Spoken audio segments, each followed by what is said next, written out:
Seja bem-vindo a este canal, meu nome é Padre Isaac, sou da comunidade Aliança de Misericórdia. Estamos percorrendo este itinerário com a vida dos santos, sejam bem-vindos.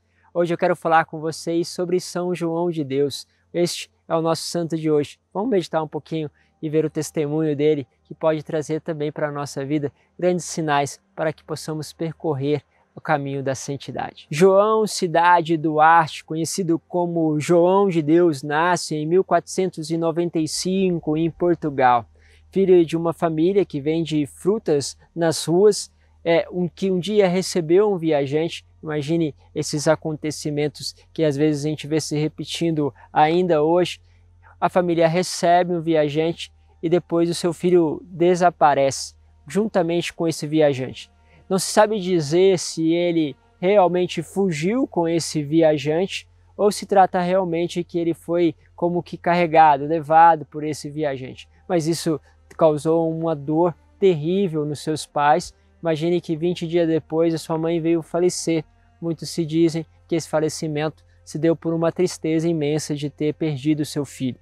O seu pai se colocou dentro de um convento franciscano e ali entregou a sua vida depois de alguns dias. Bom, este jovem começou a percorrer este caminho em meio a mendigos, a esses viajantes, até chegar na Espanha, em Madrid. Depois, perto da cidade de Toledo, foi entregue a um homem chamado Francisco, que cuidava do rebanho do conde da sua região.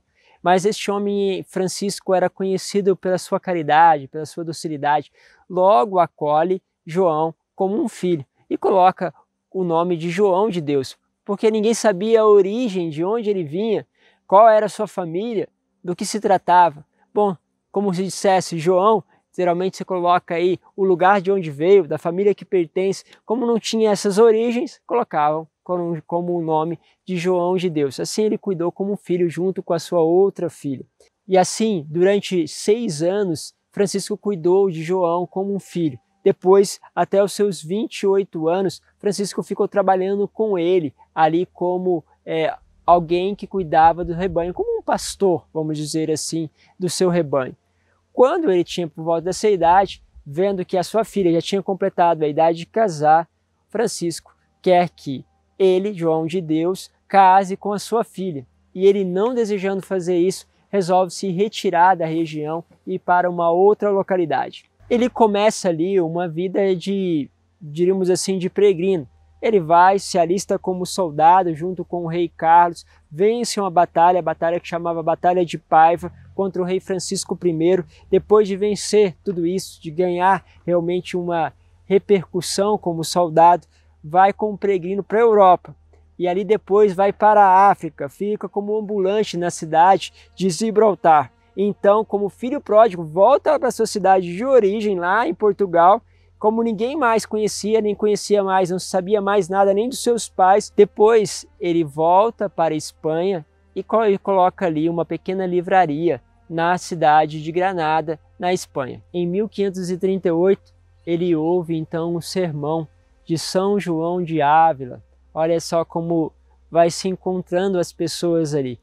Nesse sermão, ele se torna para ele tão forte e expressivo que ele sai gritando da igreja, começa a gritar na igreja: misericórdia, Senhor, misericórdia. E o povo sai de lá sem compreender as loucuras do que se tratava, porque ele saiu gritando pelas ruas. Bom, o povo começou a já suspeitar. Depois ele pegou e vendeu todos os seus bens. Não tardou para que o povo considerasse realmente como um louco, e assim ele é internado num hospício e recebe o tratamento que era normal naquela época, um tratamento muito difícil. Acho que vocês podem ver aí documentos hoje, há pouco tempo atrás, temos a cidade aqui de Barbacena, que também passou por essas situações, onde esses lugares, aqueles que estavam ali, passavam por quase um capítulo de tortura para tentarem livrar ele das doenças. Bom, ele passa por tudo isso e depois de ter sofrido cruelmente, foi acolhido e orientado por São João de Ávila, e ele decidiu então fundar o que ele chamou de Casa Hospital, cujo objetivo era que, sobretudo, cuidar daqueles que seriam os loucos. Aí começa a sua trajetória Aqui nós vamos conhecer principalmente toda a sua obra. Com isso, nascia a ordem que conhecemos como a Ordem dos Irmãos Hospitaleiros.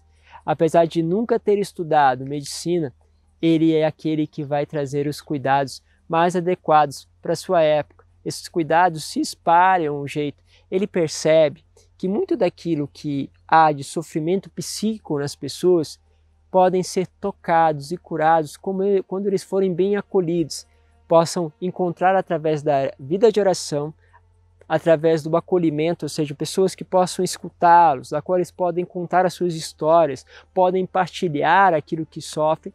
Ele percebe que muitas doenças que estão aqui na mente surgem justamente por problemas relacionados às circunstâncias do passado, que poderia simplesmente partilhar, poderia se rezar, poderia estar junto, e ali provocaria realmente um ato que destravaria, vamos dizer assim, que quebraria todas as circunstâncias de sofrimento na vida da pessoa. Assim, muitas pessoas são curadas nesses hospitais da qual eles trabalham para reabilitar.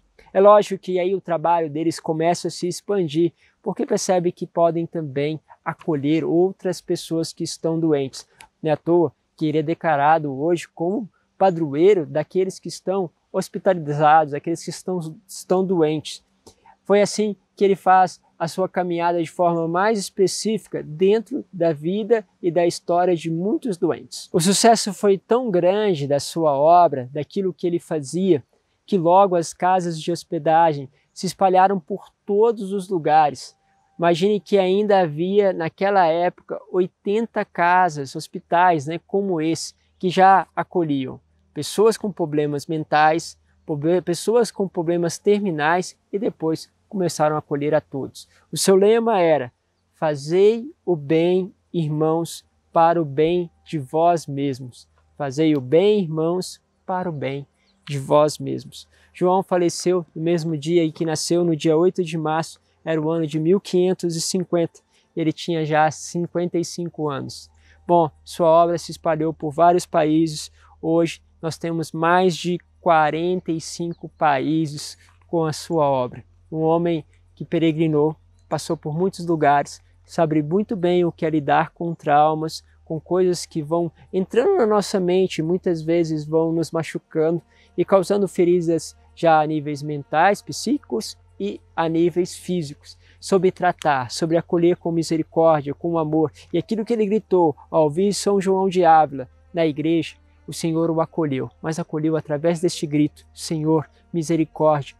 Outras almas que não podiam gritar, mas da qual ele encontrou e compreendeu profundamente quando viveu como elas, naquela mesma circunstância onde elas eram maltratadas. Muitas vezes nós passamos por caminhos que não são gostosos, não tem nada de prazer, mas nos fazem entender o sofrimento de muitos outros. E quem sabe, também nós somos uma resposta, uma voz para aqueles que não têm voz diante de tantas outras situações. Que nós possamos ser peregrinos, caminhar na estrada rumo a Deus, mas, sobretudo, serem aqueles que possam levar a cura e a hospedagem, ser hospitaleiro com todas as pessoas que nós encontramos. Assim, ele hospeda, acolhe aqueles enfermos. E imagine que todo o sofrimento da sua família, do seu pai, da sua mãe, da qual eles perderam, foi porque eles também começaram a acolher um desconhecido. Mas ele, ao contrário, de olhar para a sua história e ver apenas um peso e algo errado que os pais não deveriam ter feito e as consequências,